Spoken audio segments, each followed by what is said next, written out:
Hey everyone, either welcome back or welcome to my channel. And in today's video, I want to talk about how I can tell if it might be a bad day. So like what starts to happen when I start to notice that I'm not feeling well.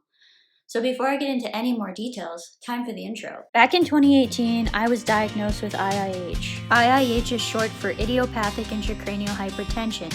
In short, in IIH, there's an increased intracranial pressure without a known cause.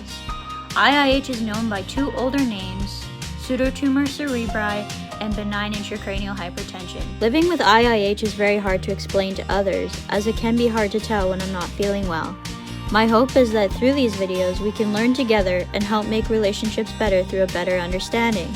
I also hope to provide people living with IIH a community so they never feel like they are alone with this condition. Don't forget to subscribe and click that notification bell down below so that you get updated about further videos.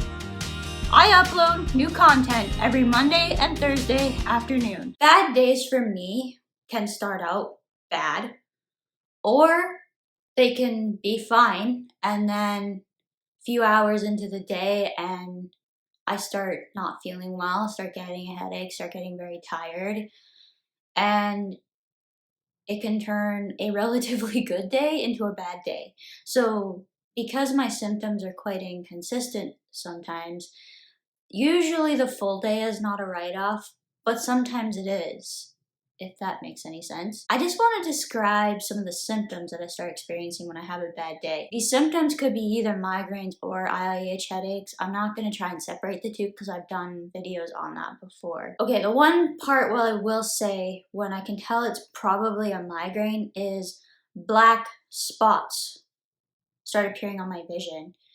And they're kind of like gray squares. It's almost like my vision is spotting out a little bit. Sometimes there'll be bright flashing lights too, but mainly with the migraines often, that'll happen and then a few hours down the road, I get a headache, but not always. Basically, what'll happen when I'm starting to feel bad is I'll get really, really tired without an explanation whatsoever. And this can be extremely hard to tell because 3 days a week I do my workouts. So sometimes I just assume that, oh, I'm just tired because I had a very heavy workout today, or maybe I did too much in a row and didn't take enough of a break in between everything that I was doing this morning. So that can happen when I start to get pain or symptoms later in the day. It's just like, did I overdo it? The really, really bad days are when you wake up in the middle of the night with a really, really bad headache, because it can be very, very difficult to get back to sleep. If I wake up during the night, sometimes it takes an ice pack to get back to sleep. I am not one for using medications, like over-the-counter medications or anything like that, and I have refused all types of pain medications. I can actually link that above if you guys want to check out why I don't like taking pain medications. And to be honest, the last time I took pain medications was in the 3 weeks after I broke my ankle. Like, I have had some very, very severe headaches since then, but have never taken pain medication because I find that it doesn't really do enough. I will try everything I can think of before taking medications, and I haven't gotten to the point where I've had to take medications, and a lot of that is because of the ice helmet that I use, which is actually in the intro now because I love that thing so much, and I can't speak enough about how much it has helped me specifically, and whether it's migraines or IIH, it doesn't really matter which headache it's working or helping with, even if it's taking away some of the edge of the pain and not completely getting rid of a headache, or it's just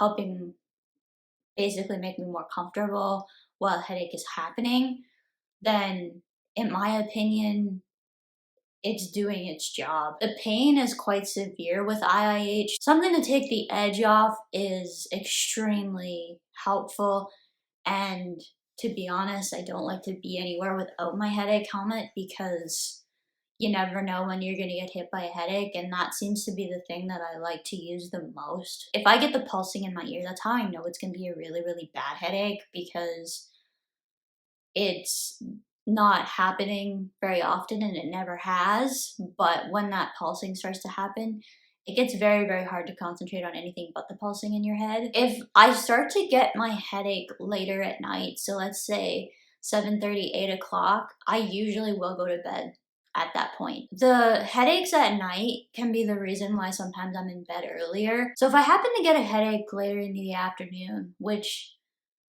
sometimes does actually happen, and it can be quite frustrating when it does. But if I get a headache later into the afternoon, I usually will have to have a nap. I know that when my headaches get to be a certain point, I usually do fall asleep just because it's so painful. Like, and honestly, I get so tired. And it's kind of like, well, how do you fall asleep? And it's just, I usually have some type of background noise going on that I just fall asleep. A lot of it is avoiding the things that seem to make the headaches worse, which I'm not doing well right now because I'm using a ring light. So basically staying away sometimes from really, really bright lights or all of that can help a little bit, not make the situation worse. Knowing when you need to slow down a little bit. I do know that sometimes my workouts can cause headaches later in the day. I have noticed that. An hour 3 times a week is what I do for formal workouts. And then sometimes TikTok takes a lot of energy to do. So that can add in an extra 10, 15 minutes sometimes 6 times a week. So that app really, really keeps me active. And sometimes it's a little bit much between doing the workouts and doing TikTok, but usually like on a day where I'm doing a workout, sometimes I'll do a lighter TikTok video, but some days I won't. It just depends on how I'm feeling and how much time I give myself in between doing both. Sometimes you'll notice that I combine the two. I love doing that because it basically checks off two things at once and is a lot easier for me to continue doing it that way. So I do a lot of videos on my bike. I think I've done 3 videos now actually on my stationary bike on TikTok. I basically have just gotten to know over the past couple of years when something is too much.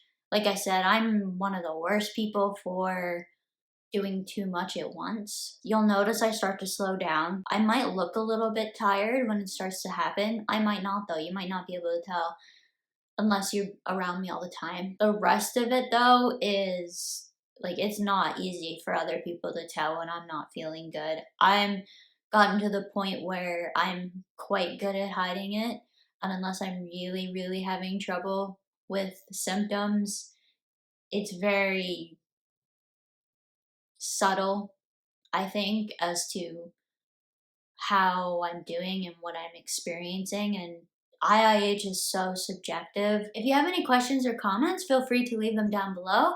And as for now, that's it for today. Bye, everyone.